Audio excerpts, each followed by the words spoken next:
Hey there, this is Dave Gardner, and I'm super excited to be getting into the next video with you right now. In this video, we're going to talk about the follow-up messages that are in your campaigns. And so when you first start, you're going to see something very similar to this. It's going to be blank. But as you start to send email messages out, if you start to use the lead capture system and actually generate leads, what you're going to do is the best thing is to have an automated follow-up series so that you're not having to reach out to everyone every single time and, go back into your Gmail and find and respond to every single one. You want the whole system to be automated. Now, can you go and reach out to those leads on your own and send them a personal message? Sure, absolutely. It makes things more, general. It makes things more, personable. But just in general, if you think about it, if it's the middle of the night and you're sleeping and someone opts into your page from another side of the country or another side of the world, you want them to be able to start getting instant messages. And so the follow-up system and the message broadcast system is what is going to really be using that. And so this video, and then make sure you click on the add follow-up video, because that's actually going to show you the process where we will actually see these, and you'll actually come back in this video to see what it will look like as it builds up a little bit.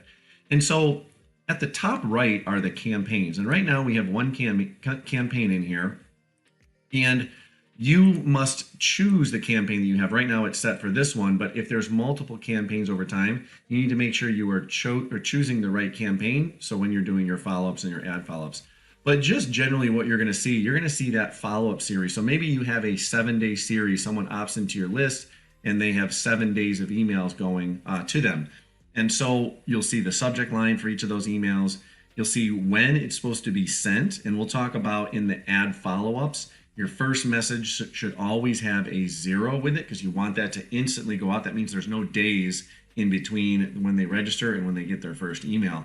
Every message after that should have at least a 1 so that it goes one consecutive day after the previous email.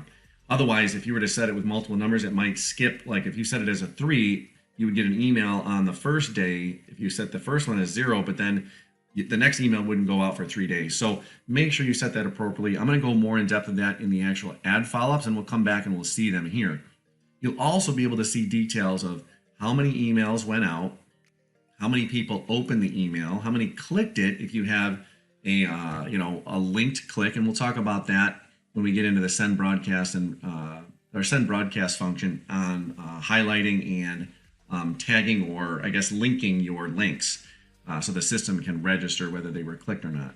The bounce rate, let's say it goes in the email and it gets bounced back if it's a bad email address, or maybe the email account is full, maybe it gets blocked by the browser or blocked by their email provider. So you'll see that, and you'll also see spam scores. If your message comes off as overly spammy, if there's certain keywords that are used, business opportunity, get rich quick, things that just come off as sounding too good to be true, there may be a spam score because people are going to spam that, and the email accounts like Gmail and Hotmail, they will be blocking them, or they'll directly go into spam. But also people will be opening your emails because they're going to read it like that and think, oh, this is a joke, and they're going to click that spam button in their email, and that's going to register. And so that's just a quick glance. Make sure you go more in depth through the rest of these to become a little more familiar with what's going on. But this is just your general overview of what you're going to see per each campaign. And if you want to see the other messages and edit, you'll also be able to go back in there and edit them as well over time, kind of where the actions button is. You can either delete the message, you can click and drag and move them up, change their order, or you can go in and edit it. And we'll show you that once we get into the follow-up video. Again, this has been Dave Gardner. Thank you for watching along with this training video. Hopefully you found some immense value. If you have any questions or comments, you can always join us and hit us up in the Facebook group or support tab up top. We really want to hear about your successes with these tools and how you're actually implementing them into your niche, because we want to help the family out. So as I always say, you get out of it what you put into it. And the big question that I always have for you is, with all these awesome tools that you have, what will you create to make your legacy? And what will you create to help others so that you can make a difference in the world today?